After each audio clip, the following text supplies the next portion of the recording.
नमस्कार दोस्तों। भागदौड़ भरी जिंदगी में हम अक्सर अपनी जड़ों और धर्म ग्रंथों से दूर हो जाते हैं। इसीलिए हमने शिव महापुराण की यह आसान सीरीज शुरू की है ताकि कम समय में आपको पूरा ज्ञान मिल सके।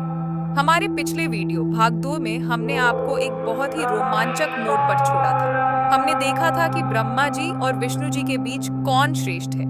इसे लेकर भयंकर युद्ध होने वाला था। तभी अचानक उनके बीच एक विशाल अग्निस्तंभ प्रकट हो गया। अब आगे क्या हुआ? क्या वह युद्ध रुका? चलिए जानते हैं भाग 3 में। उस प्रलयकारी अग्निस्तंभ को देखकर ब्रह्मा और विष्णु दोनों हैरान रह गए। उस स्तंभ की ज्वाला इतनी तेज थी कि उसने युद्ध की आग को ठंडा कर दिया। दोनों ने सोचा, यह क्या है? इसका न तो कोई आरंभ दिख रहा है और न ही कोई अंत। यह अग्नि का पहाड़दह जैसा क्या है? दोनों देवों ने अपना युद्ध रोक दिया और निर्णय लिया कि इस रहस्य को सुलझाना होगा। उन्होंने तय किया कि जो भी इस स्तंभ का अंत या छोर पहले ढूंढ लेगा, वही हम दोनों में श्रेष्ठ माना जाएगा। सच्चाई जानने के लिए भगवान विष्णु ने शूकर वराह का रूप धारण किया। वराह रूप में वे उस स्तंभ की जड़ खोजने के लिए नीचे पाताल की ओर तेजी से दौड़ पड़े। दूसरी ओर ब्रह्मा जी ने एक विशाल हंस का रूप धारण किया और उस स्तंभ का ऊपरी सिरा खोजने के लिए आकाश की ओर उड़ चले। शिव पुराण कहता है कि वे दोनों हजारों वर्षों तक यात्रा करते रहे। विष्णु जी नीचे जाते रहे और ब्रह्मा जी ऊपर उड़ते रहे। लेकिन आश्चर्य की बात यह थी कि उस अग्नि स्तंभ का कोई अंत उन्हें नहीं मिला।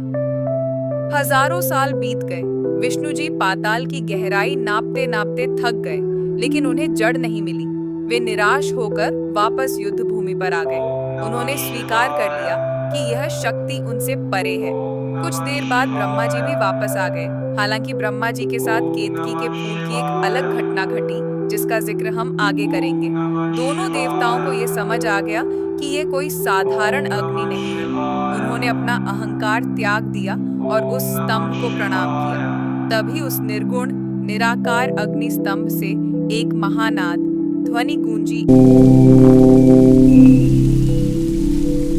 और उस स्तंभ से साक्षात भगवान सदाशिव प्रकट हुए। शिव जी ने मुस्कुराते हुए कहा, हे ब्रह्मा, हे विष्णु, तुम दोनों मेरी ही प्रकृति से उत्पन्न हुए हो। न कोई बड़ा है न छोटा। तुम दोनों का कार्य अलग है, पर तत्व एक ही है। भगवान शिव ने उन्हें बताया कि यह अग्नि स्तंभ मेरा ही लिंग स्वरूप है, क्योंकि इसका न आदि है न अंत, इसीलिए मैं अनंत हूँ। यही वह क्षण था जब पहली बार सृष्टि में शिवलिंग की पूजा आरंभ हुई। शिव जी ने कहा कि जो मूर्ति साकार रूप में मेरी पूजा नहीं कर सकते, वे इस लिंग निराकार अग्नि रूप में मेरी पूजा करके मोक्ष पा सकते हैं। तो दोस्तों, इस तरह अहंकार का नाश हुआ और शिवलिंग का प्राकट्य हुआ। लेकिन इस कथा में अभी एक बहुत बड़ा रहस्य बाकी है। जब ब्रह्मा जी ऊपर से वापस आए थे, तो उन्होंने एक झूठ बोला था और उस झूठ के कारण भगवान शिव ने उन्हें एक श्राप दिया था। आखिर क्या था वह श्राप?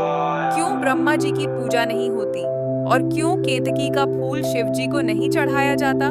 यह सब जानेंगे हम शिव पुराण कथा भाग 4 में। अगर आपको हमारी यह कोशिश पसंद आ रही है, तो कमेंट में हर हर महादेव लिखें और वीडियो को लाइक करें। सब्सक्राइब करें ताकि अगला भाग मिस न हो। AUM